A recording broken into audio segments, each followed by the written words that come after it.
A guy called Duncan Storer, who some of you will know from previous Q&A programs. He's in Melbourne. With over 1 million people in this country living a couple of $100 a week below the poverty line, how can these people get their story out to the public without getting attacked by the mainstream media? Most people have something horrible in their past that they don't want people to know about. And if every time somebody just speaks about what their life's like, they get attacked in the mainstream media, how on earth will that ever make things better? People need to be able to speak in order for everyone else in the country to know what life's like down at the bottom.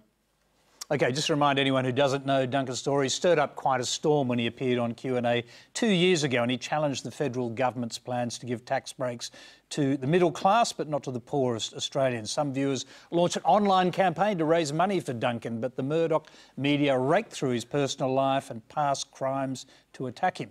An attempt to silence the poor? Well, let's find out what our panel thinks. Rebecca.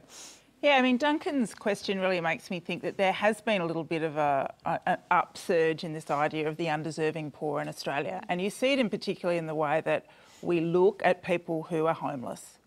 You know, so we've had a significant increase in the last 5 years in the number of Australians who are homeless, about 14%, the census has shown.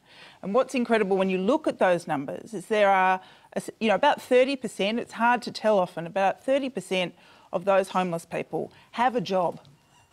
Some of them, and then there's also, separate from the official homeless figures, people who are also working, who are part of this hidden homeless. So they might be couch surfing, they might be living in their car. Increasingly, the face of those homeless people are often older women. And these are people who have work. So when you think about John's point about how mobility should be about working households and non-working households, well, in some of these cases, we're talking about people who are working, but they still can't afford housing. Not just in major cities, not just in Sydney and Bellevue Hill, but in a lot of cities across Australia and increasingly in the regions. So you kind of look at that and you think, do people look at those homeless people and say, you're not working hard enough, or you've made really bad decisions, or you deserve to be sleeping in their car? So that does really worry me, that attitude about the undeserving poor increasing really attacks this idea that Australia is an egalitarian society. Let me just ask Jill. Now, Duncan clearly is, you would class him as being in the precariat, that group that you referred to at the beginning. Now, his argument is, I want to speak out about this, but if I do, I've got every chance of the same thing happening that happened last time of being trounced on.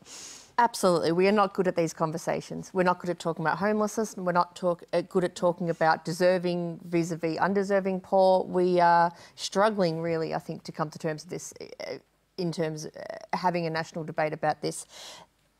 And this is frustrating. This is incredibly frustrating. Even to watch John and Andrew, both of whom I agree with, almost talking at cross purposes about whether we should be focusing on, say, opening up the worldview and the opportunities available to, say, kids from the suburbs who want to go to Charles Sturt, or whether we're talking about people who are currently out of work and who need a leg up, and whether we should be helping those people and whether they are deserving or undeserving poor.